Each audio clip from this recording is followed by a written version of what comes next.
Good afternoon, everybody. How are you? Good. It's good to see all of you.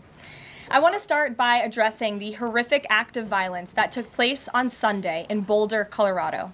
President Trump and the entire administration's hearts go out to the victims, and they are in our prayers during this unimaginable time.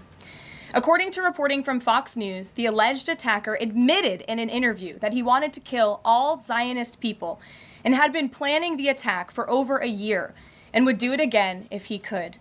This monster used a makeshift flamethrower and Molotov cocktails to light Jewish Americans on fire in an attempt to burn them alive.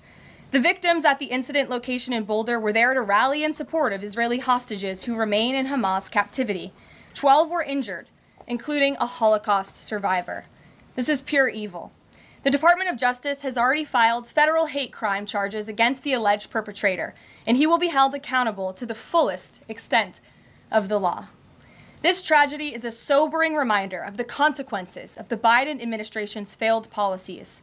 According to the Department of Homeland Security, the Boulder suspect is an Egyptian national who was in the United States illegally. He entered the U.S. during the Biden administration in August 2022 on a B-2 visa until it expired. Upon the visa expiration, he overstayed, filed an asylum claim, and was given a work authorization by the Biden administration. Instead of deporting this heinous individual, Joe Biden's administration allowed him to stay in our country and to work. President Trump sounded the alarm over these reckless Biden policies for years because this is the predictable result of letting anti-American radicals and illegal immigrants pour into our country. Immigration security is national security. And that's why the Trump administration, at the direction of our great president, has secured our border, strengthened our immigration system, and has taken immediate steps to protect the United States from foreign terrorists and other public safety threats. President Trump acted swiftly upon taking office to reform our visa issuance process to ensure that dangerous aliens who are intent on harming Americans or our national security interests are no longer admitted into our country. Under the Trump administration, aliens will only be admitted into the United States through the legal process and only if they do not bear hostile attitudes towards our citizens, our culture, our government, our institutions, or most importantly, our founding principles. Under President Trump, the United States has zero tolerance for foreign visitors who support terrorism. Violators of U.S. law, including international students, will continue to face visa denial or revocation and deportation. And illegal alien criminals will continue to be arrested and deported from our country. On that note, ICE and federal law enforcement partners just wrapped up a month-long surge operation arresting nearly 1,500 illegal aliens in the Commonwealth of Massachusetts. During the enhanced operation, dubbed Operation Patriot, ICE Boston and other federal law enforcement personnel focused on transnational organized crime, gangs, and dangerous illegal alien offenders throughout Mass. More than half of the nearly 1,500 illegals arrested had significant criminal convictions or charges pending against them. Here are just some of the violent illegal aliens who were removed from communities in Massachusetts during Operation Patriot. A Salvadorian national with active Interpol red notice for aggravated homicide. A Guatemalan national and registered sex offender who had pending criminal charges in Boston for 5 counts of indecent assault and battery on a person 14 or over. A Honduran national who was last arrested for rape, indecent assault, and battery of a person 14 or over. A Colombian national charged with kidnapping, aggravated rape, and indecent assault and battery on a person 14 or over. And a Guatemalan national who was convicted of murder in Boston. Also, a Brazilian national who was charged with aggravated rape of a child by force and possession of child pornography. Again, these are people who were living in the Commonwealth of Massachusetts. And lastly, a Salvadorian national whose criminal history includes charges of aggravated rape of a child by force. I don't think anybody in this room wants these types of heinous criminals in your communities. And it's thanks to this administration that they are being removed from our country. When Democrat-run jurisdictions released violent illegal alien criminals back into communities after making arrests instead of turning them over to federal immigration enforcement like they should, those Democrats are putting law-abiding Americans at risk. And these insane policies force law enforcement officials to make much more difficult arrests that put their lives, our law enforcement lives, in jeopardy. President Trump is incredibly grateful for our heroic officers on the front lines getting these violent illegal alien invaders out of our communities. Law and order is back in America under President Trump. And on that same note, there are new crime statistics that show crime is plummeting. In fact, Politico summed it up like this. Murder rates are tumbling across the U.S. in 2025. Homicide stats are down at least 20% over last year. And we could be on course for the lowest number on record. With President Trump in charge, the days of criminals being put over victims are over. On the topic of immigration, the Washington Post just ran one of the most ridiculous headlines ever, even by their standards. And on my very first briefing several months ago, I said I would hold anyone accountable in this room. The Washington Post actually had this headline, "The Mysterious Drop in Fentanyl Seizures on the U.S.-Mexico Border." How is this mysterious? There is no mystery about why there is a decrease in fentanyl coming into the United States. This administration's strong border policies are the reason there has been a decrease in fentanyl trafficking. His strengthened relationship with Mexican President Sheinbaum and all of the measures he has been taking to deter illegal human and drug trafficking at our United States southern border is the reason for plummeting fentanyl seizures at the U.S. border. There is nothing mysterious about that, and we'd like to see the Washington Post update their headline accordingly. This is clearly trying to intentionally manipulate the minds of the Americans, and I think the American people understand why there's been a fentanyl drop. And our office responded to this inquiry. We provided a whole host of the reasons that fentanyl seizures at the southern border have dropped, and the Washington Post refused to run them, and that's despicable. In other news, positive economic reports continue to flood in. Inflation dropped to 2.1% in April. Personal income increased 0.8% in April. So inflation is down and wages are up. That's almost triple the expectations and against the doubts of nearly everyone in this room. And we also saw the largest monthly decline in the trade deficit on record as a result of President Trump's very powerful tariffs. Lastly, the price of eggs has dropped more than 61% since President Trump took office in January. I remember my very first briefing, I was asked about the cost of eggs.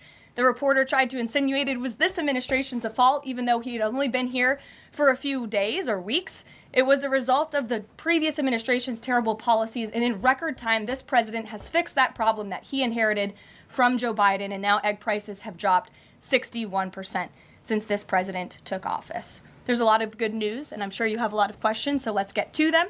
We have just the news in our new media seat today. Amanda Head, thank you for being with us. Why don't you kick us off? Sure, thank you so much. There is a disturbing trend of anti-Semitism turning into terrorism. Of course, the Boulder, Colorado instance that you just mentioned, the 2 Israeli embassy staffers who were murdered, Pennsylvania governor's mansion with the Jewish governor inside getting set on fire. Does the president consider this domestic terrorism, and as such, are there official alerts to law enforcement, BOLOs, task forces, things like that? The president has made it very clear, as he said in his statement yesterday, that yes, these anti-Semitic acts of violence are do qualify as terrorism, and he does not want to see terrorism or violence of any form taking place in the United States of America. And as for specifically anti-Semitic terrorism and anti-Semitic acts of violence and those that are targeting Jewish Americans, this administration has done more to combat that violence than any administration in history. And one incident is one too many, and I think frankly that's something the previous administration was not willing to say. This president will stand up for Americans of all religions, of all faiths, of all creeds, and we will continue to look at policy measures and actions that we can take in addition to the actions that have already been taken to curb this anti-Semitic violence. And to Jewish Americans at home, across the country, this president has your back. And then on another issue, back in February, Secretary Kennedy created a commission to re-examine the childhood vaccine schedule. But there are still states outstanding like California, Connecticut, Maine that are not allowing any religious exemptions for kids, not only to go to school, but to participate in sports and extracurricular activities. Would the president want to see religious exemptions allowed across all 50 states? And how do you enforce that, especially with states like California that are already defying the president on the men and women's sports issue? Generally speaking, I know the president supports religious exemptions for families when it comes to vaccinations. As for the instances in those specific states, I'll have the administration and the White House look into it and see what executive action, if any, we can take on that front. Thank you. Kelly. Good afternoon. We're now in hurricane season, and obviously there is great concern every year about the potential for that. Can you speak to how the president is planning to have the level of support, should it be needed, to be as it has been with a reduction in the workforce? And is he still comfortable with Administrator Richardson, who had talked, whether joking or not, about not being aware of a hurricane season for this country?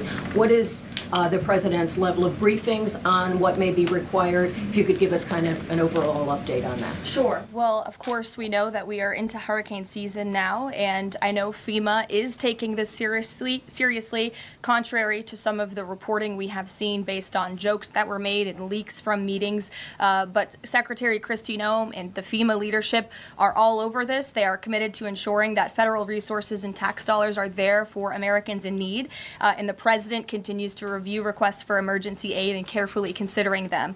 However, this president has made it clear we're not going to enable states to make bad decisions with federal tax dollars and then have the federal government later have to bail these states out. We want to see states be responsible with their tax dollars to do as much as they possibly can, and then the president will deeply and thoughtfully consider any requests for federal aid that come to his desk. And I think some of the media reporting we've seen on this is frankly sloppy and irresponsible. There are serious people who are taking this issue seriously, starting with the president himself, who, as you know, on his first domestic trip back in office, visited both North Carolina and California, both of which were, of course, hit by natural disasters when he wasn't even president, but he took ownership of that and visited those places and those people immediately. Is it Brian? About hurricane season appropriate, though, now that this is serious business, as you talked about? It's serious business, Kelly, and I'm not going to engage in such fodder with a question like that. Brian? Thank you, Caroline. Reuters was reporting that there is a letter that is meant to be sent to other countries, which would give these countries a deadline of Wednesday to produce their best offer on the trade matter. Why does the administration feel the need to send this letter? And I have one more follow-up on trade. Sure, I can confirm the merits and the content of the letter. USTR sent this letter to all of our trading partners just to give them a friendly reminder that the deadline is coming up. And they are in talks. Ambassador Greer, Secretary Bessent, Secretary Lutnick are in talks with many of our key trading partners around the globe. As you know, Brian, I know the Wall Street Journal has covered this quite heavily. And they continue to be engaged in those discussions. And this letter was simply to remind these countries that the deadline is approaching and the president expects good deals, and we are on track for that, I will emphasize. On the trade side, though, when the deal with the United Kingdom, there was this idea of a reprieve on the auto tariffs. Is the president looking to do another similar deal on the sector-by-sector reduction in tariffs, or is this more going to be deals related to the reciprocal tariffs that were announced months ago? Well, as I've said previously from the podium, and the president has discussed as well, each country has unique advantages, unique challenges to it based on their markets and what they export to us and what we export to them. And so that's why the president smartly advised his trade team to engage in tailor-made deal making. And we saw that with the United Kingdom, and we will see that with other countries as well. Kate. Does the president support the Senate moving forward with a bill imposing heavy sanctions on Russia? Look, the president has spoken about his position on sanctions on Russia. He has smartly kept this as a tool in his toolbox if necessary, but I think the Senate and everyone on Capitol Hill respects the president as the commander-in-chief for a reason.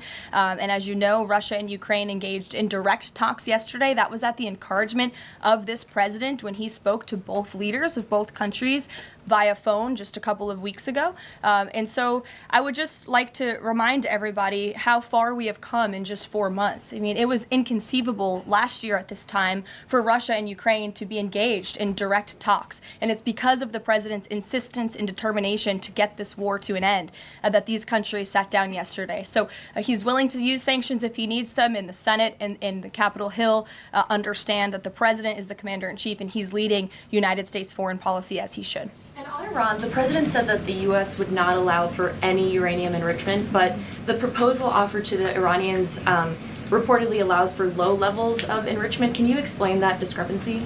I'm not going to comment on alleged details of the report. We're not going to negotiate through the media out of respect for these ongoing discussions and negotiations that Special Envoy Witkoff is leading. The president made his position very clear on Truth Social last night. In fact, it couldn't be any more clear, and I would reiterate that's his position. Special Envoy Witkoff sent a very detailed and acceptable proposal to the Iranian regime that the president hopes they will accept.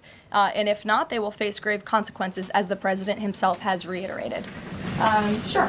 Thanks, You're welcome. A couple of things, if I may. Firstly, can you confirm whether or not President Trump is going to be going to the NATO summit in The Hague later this month? I can confirm he will be going to the NATO summit, yes.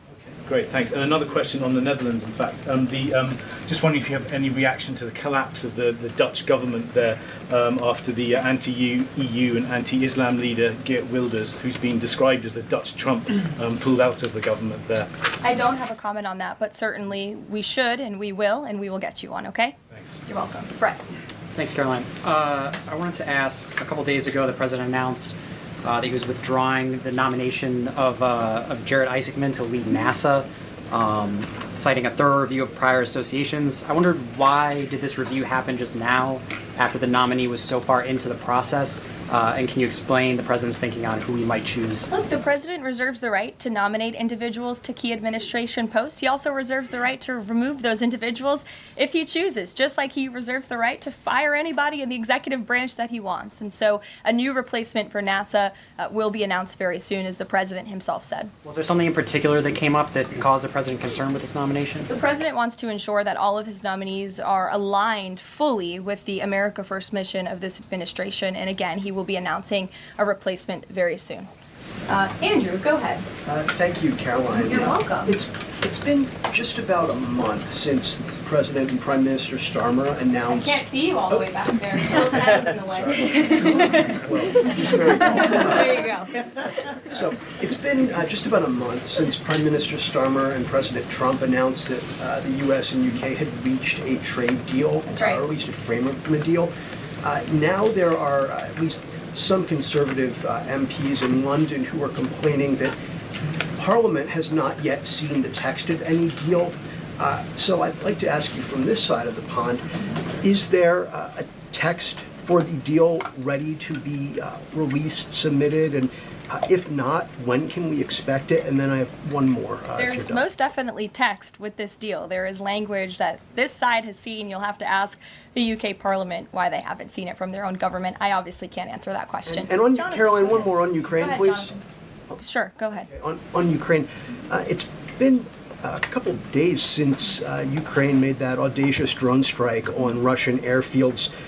The president hasn't said a word about it, and usually he's not shy about making his thoughts known on the war, or it's not bad, on the war or any other subject. What have you heard from him on this audacious drone strike? Is he surprised? He said that Zelensky didn't have the cards when they met in the Oval Office a few months back. Does Zelensky possibly have some cards that the president hadn't known about? Look, the president's thinking on the Russia-Ukraine war as it stands, I spoke to him about it just this morning, is he remains positive at the progress that we've seen. Again, he urged both leaders to sit down and talk directly with one another, and they did that. Russia handed over a memorandum of peace, or a peace plan, or a suggestion of one, I understand, to the Ukrainian side. They also agreed upon the exchange of prisoners or hostages from each other's countries. So he remains positive about the progress that we're seeing, but he also is a realist, and he realizes these are two countries that are at war and have been for a long time because of his predecessor's weakness and incompetence. So he's working hard to solve this conflict, and that's where his mind is right now on it. Jonathan, go ahead. Thank you. Same topic, just to put a finer point on it. Does President Trump approve of Ukraine's decision to strike nuclear-capable bombers in Russia? I would like to let the president speak on that himself. And just to follow up, has the president... I would just add to that. The president does not want to see this war prolonged. He wants the fighting to stop, he wants people to stop dying, and he wants this to be solved at the negotiating table. The reason he is so deeply involved and has spent so much time and effort on this war is because he hates to see people dying. Again, these are not Americans that are being killed. These are Russians and these are Ukrainians. This is a war very far away. But this president truly cares about peace, and that's what he wants to see. What is President Trump doing to ensure that a similar internal drone attack doesn't happen here in the US, given this was done at pretty low cost, very stealthily? You know, it obviously raises questions about our own security, particularly for US aircraft here. It absolutely does, and that's why the president nominated Secretary Hegseth and has approved some of the changes that have been made at the Pentagon to ensure that we have the most lethal fighting force in the world, and that the United States military is the best, the biggest. That's why he wants the One Big Beautiful Bill to be passed, because it increases our defense spending. It's why he also launched the announcement of the Golden Dome to prevent from missile strikes and attacks in the future. And the president has a full understanding, I can tell you because I've spoken to him about it, about the future of warfare and how drones are a big part of that. And I will not get ahead of our policy team, but I think you can expect to see some executive action on that front in the very near future. Caroline. Caitlin. Two questions for you as well. On the Big Beautiful Bill, you said recently that it is, quote, blatantly wrong to say that it adds to the deficit. You essentially said that an estimate from the Congressional Budget Office and other scorekeepers you believe are wrong. But Republicans like Ron Johnson and Rand Paul disagree. They are saying that it will add to the deficit. That is their concern. Is the White House's position that those two Republican senators are, quote, blatantly wrong? It is. Those senators, it's not news that they disagree with this president on policy, and the president has vocally called them out for it and for they're not having their facts together. I would add the Congressional Budget Office has been historically wrong. In fact, they predicted the Trump tax cuts from the president's first term in 2017. Their prediction was wrong by $500 billion. Those tax cuts had nearly $500 billion more of revenue than the Congressional Budget Office scored. And I would also point out, I don't think many people know this, there hasn't been a single staffer in the entire Congressional Budget Office that has contributed to a Republican since the year 2000. But guess what? There have been many staffers within the Congressional Budget Office who have contributed to Democrat candidates and politicians every single cycle since. So unfortunately, this is an institution in our country that has become partisan and political, and we are very confident in our own economic analyses of this bill. There is $1.6 trillion in savings, and our Office of Management and Budget Director, Russ Vought, is a fiscal hawk. He is well known in this city for being a well-respected fiscal hawk. He has tools at his disposal to produce even more savings. And as you know, the White House will be sending our rescissions package to Capitol Hill today. And on immigration, the other day that the Homeland Security Secretary said, and I'm quoting her now, that an illegal alien threatened to assassinate President Trump and highlighted his arrest. A man has now admitted to framing him, saying that he wrote the letter that the DHS Secretary Kristi Noem posted online. Last I checked before I came into the room, that post was still up from DHS. Does the White House expect them to issue a clarification or a correction on that front? We can ask the Department of Homeland Security and get back to you. Jeff. Caroline, is the United States putting pressure on China to release its hold on rare earths that are hurting car companies and technology companies now that require that for their products, and is that pressure working? Well, I can assure you that the administration is actively monitoring China's compliance with the Geneva Trade Agreement. I know the United States, on our end, we have complied with the terms that we set, and our administration officials continue to be engaged in correspondence with their Chinese counterparts. And as you all know, and I know there's a lot of interest in it, there will be a leader-to-leader talk very soon. And when that happens, as always, we will let you know. Also, Asia, just does the White House have a reaction to the results of the election in South Korea? Yes, we do. In fact, let me find it here for you. It should be somewhere in here. Thank you. We do not, but I will get you one, Jeff. Go ahead. Thanks, Caroline. Two questions on trade. Is this letter that was sent to trading partners a sign that the president isn't satisfied with the pace of these negotiations? Is he trying to light a fire under these talks now?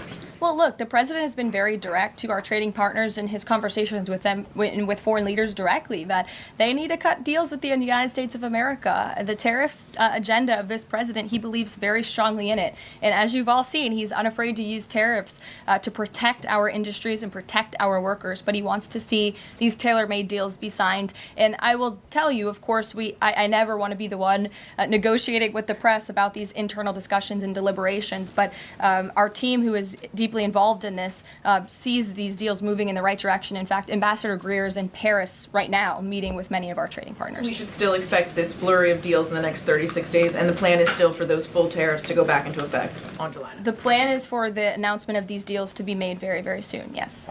Sure. Thank you, Caroline. You're welcome. So Governor Whitmer confirmed that she spoke with President Trump about the possibility of pardoning the plotters against her, the kidnapping case. She didn't give us an idea of what the president's reaction was to that. Do you have any information about what he said? Well, I won't reveal the president's private discussion unless he gives me liberty to, but I will reiterate what he said publicly when he was asked by one of the journalists in this room in the Oval Office a couple of weeks ago about the pardons. He said it's something he would look at, nothing more, nothing less. Haley, go ahead. Thanks, Caroline. And then to Kelly next to you. Thank you. When it comes to the leader-to-leader call with Xi Jinping this week, what is the president's expectation of this call? Is he looking for concrete outcomes out of this, or is he looking to kind of warm relations as these trade talks are ongoing? Well, President Trump and President Xi have shared a respectful relationship throughout the years. And again, I won't get ahead of the president on that call, but as always, after, you'll hear directly from the president or from myself or someone else here at the White House. Kelly. Caroline, thank you. I want to get back to the anti-Semitic behavior that's been going on at college campuses, as well as recently in Boulder, Colorado. The president, as you know, has the White House Faith Office, the Religious Liberty Commission, as well as the Anti-Task Force on anti-Christian bias, which includes anti-Semitism. From a whole of government perspective, and the president has already mentioned how he hates these kinds of acts that have been going on, can these entities and these agencies work together with the president to put out a proactive campaign to help people stop the hate?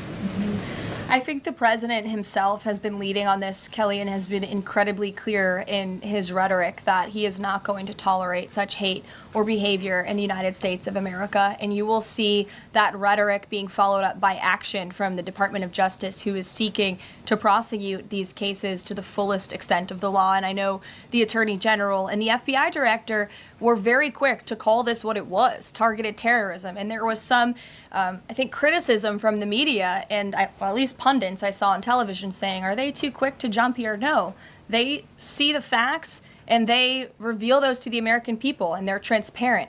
And I think, frankly, that's a breath of fresh air from what we experienced in the previous administration. Are there programs that they can put in place to campaign against this kind of violence, to actually take the whole approach and say, we want to get ahead of you. If you're thinking it, don't do it. And if you're going to do it, sit down and talk to someone within the Faith Office, within the Religious Liberty Commission, as well as the task force. Yeah, surely. It's a good idea, and I'll pass it along to them. Peter. Thank you, Caroline. When you look at these last-minute Biden pardons, the big ones, Biden siblings, Fauci, January 6th committee. That's right. Most of the big ones have the same very neat signature. We would expect that probably to be the auto pen. There is one that looks different. It looks authentic. In fact, if you look at the last name, it almost looks like the president was having a hard time spelling his last name there. Is this White House of the opinion that the only pardon that would count is one that the president signed himself? It's very interesting. Very interesting props. If you want to bring them to my office later so I can take a closer look, I would like to do that. The president is making a good point when he discusses the usage of the auto pen. Who was running the country for the past 4 years?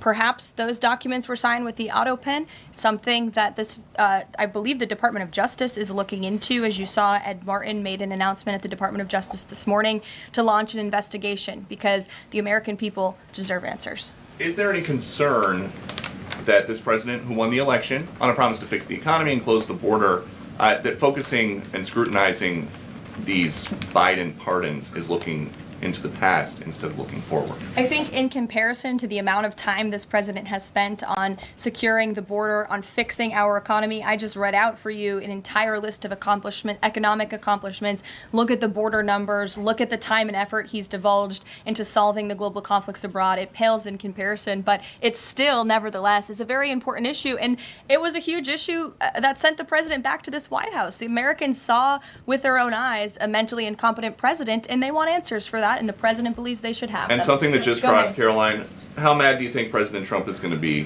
when he finds out that Elon Musk said, "I'm sorry, but I just can't stand it anymore. This massive, outrageous, pork-filled congressional spending bill is a disgusting abomination. Shame on those who voted for it. You know you did wrong. You know it." Look, the president already knows where Elon Musk stood on this bill. It doesn't change the president's opinion. This is one big, beautiful bill, and he's sticking to it. Tamara. Thank you. The National Security Council was reorganized, or some staffing changes were made the Friday before Memorial Day. I'm hoping you can explain sort of the new structure, what the structure is of the National Security Council, what the goal is in terms of staffing levels. What is the new National Security Council mode? Well, as with everything in this White House, it is a top-down approach. The president is here. He is president. He's not an auto pen like the previous president was. He's very much involved in literally every policy discussion and decision that takes place. And we felt it was best to reorganize the National Security Council to respond to that top-down approach that we have here in this White House, and to streamline the efficiency and the effectiveness of the National Security Council. And I would add that Secretary of State Rubio and now National Security Advisor Rubio is doing a tremendous job at leading the National Security Council. He knows the president. He understands where the president is on these issues. He's great to work with here at the White House. I can tell you that. I appreciate seeing him a lot more in the building. And he and the president and the entire National Security Council, who's made up of great patriots who love this country, are doing a tremendous job on the many conflicts around the world that this administration inherited. Is there a goal staffing level? I'm sorry? Is there a goal for the staffing level, like the number of people who would be in this National Security Look, we Council? just want the National Security Council to be as efficient as possible, and if staffing needs are necessary, I'm sure Secretary Rubio would not mind hiring people if necessary, but again, we've been working with them day in and day out, and they're chugging along and doing great work. Sure. Thank you, Caroline. Two questions, if I can. President Trump got involved himself in presidential election in Poland by supporting a conservative candidate who ultimately won. Yeah. What does it mean for the future U.S.-Polish relations? What's likely to change? Well, I believe the president is obviously pleased to see the result of the Polish elections. He met with Karol Nawrocki, if I'm pronouncing that correctly. Yes, Nawrocki. Okay, thank you. I appreciate your insight on that. He met with him at the White House, and he told them, you're going to win because you support common sense. And he supported strong borders in Poland. He supported an end to the woke, radical DEI stuff that we've seen not just here in the United States, but really take over Europe and, frankly, the whole world. He was very outspoken about that. And I was reading the reports about how the Polish people felt about this man, and they felt like he was putting the needs of Poland first. And that's a very refreshing feeling, one that we know very well here in the United States of America. So, as you know, the United States and Poland have always had a very deep and strong relationship, friendship. They're a great ally, and I know the president continues to look forward to working with them. We have one more on Ukrainian drone attack on Russia. Was President Trump informed in advance by Ukraine that the attack is coming? He was not. Carrie. Caroline, so just want to go back to the issue on the anti-Christian bias as well as issues on anti-Semitic issues. Senator Grassley just put out a report saying that the FBI files have shown that the Catholic group targeting was way more prevalent within the FBI during the Biden era than was previously shown, as far as former FBI Director Christopher Wray was putting out there during congressional testimony. Can you discuss here what President Trump would like to see in terms of consequences within the FBI as far as those who were involved? Also, the second question, if the DOJ finds that the auto pen was used by President Biden, should those actions that were used with the auto pen, should they be null and void?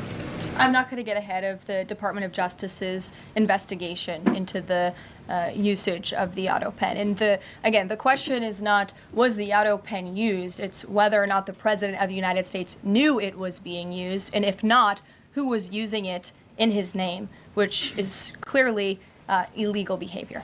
Deanna. Thanks, Caroline. One on foreign policy, one domestic, if I can. Sure. On foreign, just speaking to the president's Truth Social post about Iran recently, saying that there will be no uranium enrichment. Is he saying that that's a red line for him or no? I already answered this question. The president's been very clear about where he stands on that. Okay, and then on domestic, there is a report that Laura Loomer met with the vice president today. Can you speak to her relationship with the administration and if she's informally advising in any way? She is not. I do know she met with the vice president. As for what was discussed in that meeting, I would defer you to his team. Thanks, Caroline. I have one question on anti-Semitism, one question on China. So for years, radical leftists and Islamists have been calling for to so-called globalize the Intifada. Do you believe this is a call for violence against Jews? And do you think these attacks on Jews around our country is what globalizing the Intifada looks like? I don't want to speak to the merits of those claims without looking into them, but as I said, any violence against Jewish Americans will be prosecuted to the fullest extent of the law. Absolutely. And also, Secretary of State Rubio made an announcement saying he'll be revoking visas of certain Chinese students, including those with connections to the Chinese Communist Party. Does that include sons and daughters of politicians, presidents, and chairmen? Again, Secretary of State Rubio has the right to revoke visas, and he made the announcement that the State Department will begin to aggressively revoke those visas of Chinese students who are in our country, namely those with Chinese Communist Party ties, or those who could be a threat to our national security and the interests of the United States. To both of you, go ahead and then back to you. Thank you. There are now reports that Israeli forces are firing on Palestinians trying to get aid from the Gaza Humanitarian Foundation. Up to 20 people, according to the Red Cross, have arrived to the hospital that they've set up with gunshot wounds, have died from them. Is this administration aware of these? And I mean, what is being done to address this situation? The administration is aware of those reports, and we are currently looking into the veracity of them because, unfortunately, unlike some in the media, we don't take the word of Hamas with total truth. We like to look into it when they speak. Unlike the BBC, who had multiple headlines, they wrote, Israeli tank kills 26, Israeli tank kills 21, Israeli gunfire kills 31, Red Cross says 21 people were killed in an aid incident, and then, oh wait, they had to correct and take down their entire story, saying we reviewed the footage and couldn't find any evidence of anything. Oh. Okay, so we're going to look into reports before we confirm them from this podium or before we take action, and I suggest that journalists who actually care about truth do the same to reduce the amount of misinformation that's going around the globe on this front. John. About the change in the leadership of the organization, what does that mean going forward, and why so early on is this happening? What organization? The Gaza Humanitarian Foundation. Well, look, this was a creative idea that the president called for to get aid into the region. These people were desperate and starving, and the president didn't like seeing imagery of that, and he wanted to ensure that aid was brought in with the approval of Israel for understandable reasons. We will never forget the brutal attack on October 7th. And again, this is something that the previous administration was unwilling to put the time and effort into doing. John. Thanks a lot, Caroline. I want to bring it back to the way you began your briefing, talking about the president's mass deportation program and his priorities. 40% of crop farm workers in the U.S. are undocumented, and that's according to the Agriculture Department. Do they have a carve-out in terms of the president's mass deportation program? The president and the Trump administration have been very clear. If you are in the country illegally, you are subject to deportation. Is there any concern that, given that large number, if that number is correct, 40% of crop farm workers being undocumented, that could impact the food supply here in America if those individuals that obviously help pick crops all across the country are deported en masse? Again, this administration is focused on deporting individuals who are in our country illegally. It's something we have to do. We cannot allow the previous administration's invasion of our country of illegal immigrants to continue. We just can't have it. And this is a law and order president. As for our farmers and their concerns, they have a president who has their backs and listens to their concerns and hears them. But we also have a legal pathway to come to this country and work specifically for agricultural work. So there's a legal way to do it, and we encourage that legal pathway, and we're currently working on strengthening our legal immigration system for that reason. Sure. Thank you, Caroline. I just wanted to follow up on your statement last week regarding the MAHA report. Sure. You said that there was, you said, I understand there were some formatting issues with the MAHA report that are being addressed, and that report will be updated. We also understand that since that, there have been some citations that came about. There's citations of studies that either did not exist or did not back up the report's conclusions. So when you were referring to formatting errors, is that what you were talking about, or was it, could you just explain that? Yeah, that's what I was talking about. There were formatting errors, and those errors were updated by the proper policy components here at the White House, and a new report was issued. So exactly what I said took place. Sure, go ahead, Alec. Yeah, good to see you. Good to see you. Congresswoman Mary Miller suggested that changing Pride Month to Family Month. I would personally like to see maybe a nuclear family month. Some people are saying, let's get a Veterans Month. Does the president have any plans on making a proclamation, or is it just going to be June this year? Well, there are no plans for a proclamation for the month of June, but I can tell you this president is very proud to be a president for all Americans, regardless of race, religion, or creed. Caroline.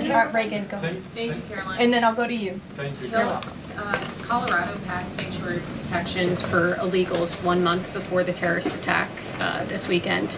2 questions. Why did the DHS remove the sanctuary cities list that it had published, which was ordered by the president? And then what is the administration going to do to further crack down on sanctuary jurisdictions to prevent attacks like what happened in Colorado? Sure. The Department of Homeland Security will be issuing a new list of sanctuary cities, an accurate list of sanctuary cities. As for what we're doing to crack down, the president has signed various executive orders and has directed the Attorney General to prosecute federal, state and local officials who are not complying with federal immigration authorities and, most importantly, federal immigration law. Thanks, Caroline. Thank you, Caroline. Caroline. Thank you very much. Go ahead. So, does the president take calls from foreign leaders on the tariffs on steel and aluminum? Does he still intend to double them tomorrow morning? The president will be signing that executive order today, and steel and aluminum tariffs will be going to 50%, yes. No way it's going to change, or it's going to be suspended? He made that announcement in Pennsylvania, and he plans to deliver on that promise to Pennsylvanians. And why is he hiking it? And Ed, go ahead. Yes. I can answer that, but go ahead, Ed. Oh, yes. Thank you, Caroline. So a Chinese Foreign Ministry spokesperson today said that the U.S. imposed harmful measures like new chip controls and pledging to revoke Chinese student visas. So are the Chinese the victims in this trade back and forth? Look, I don't think anyone is the victim. These are 2 strong countries, and as I said, the president has a good relationship with China's president and leader, and that discussion will take place later this week. And what other authorities is the president looking at for tariffs should the decision in the appeals court not go his direction? Well, right now, his tariffs remain in effect. We spoke at length in my briefing last week about that decision that came down from the International Trade Court, which has been put on pause because the president absolutely does have the authority to implement tariffs and to declare a national emergency for our crippling trade deficit. He could always have the power to use Section 202 or Section 301 as well to impose tariffs if he deems necessary, especially Section 202 tariffs, which are sectoral, as you know, to protect our critical supply chains here at home. Thanks, Caroline. You're welcome. You've got U.S. business leaders begging for certainty. So why did the president suddenly decide to hike tariffs on steel and aluminum again? You also have U.S. business leaders begging to meet with this president and begging to come to the White House to talk to him because they know that he is a negotiator in chief, that he's making good deals on behalf of the American worker and the steel worker, in particular when it comes to the steel and aluminum tariffs, which he discussed in his speech at length at Pennsylvania and the need for them. And I would just add, I was at that speech on Friday with the president, and there were 2,000 steel workers and their families in the room, many of them wearing their hard hats. I spoke to one backstage who said this is the greatest thing that has happened for that community in Pittsburgh, Pennsylvania in 60 years, because this is a president who doesn't just talk the talk, he walks the walk too, and he's delivering on his promises to bolster our steel and aluminum industries in this country and to protect those jobs. If not for this president, that steel plant in Pittsburgh, Pennsylvania would have closed. Those jobs would have been lost, and the president saved that company, he saved those jobs, and he's saving that community, and that's the intention of the steel tariffs, which he will sign later this afternoon. Thank you very much, everyone. We'll see you later.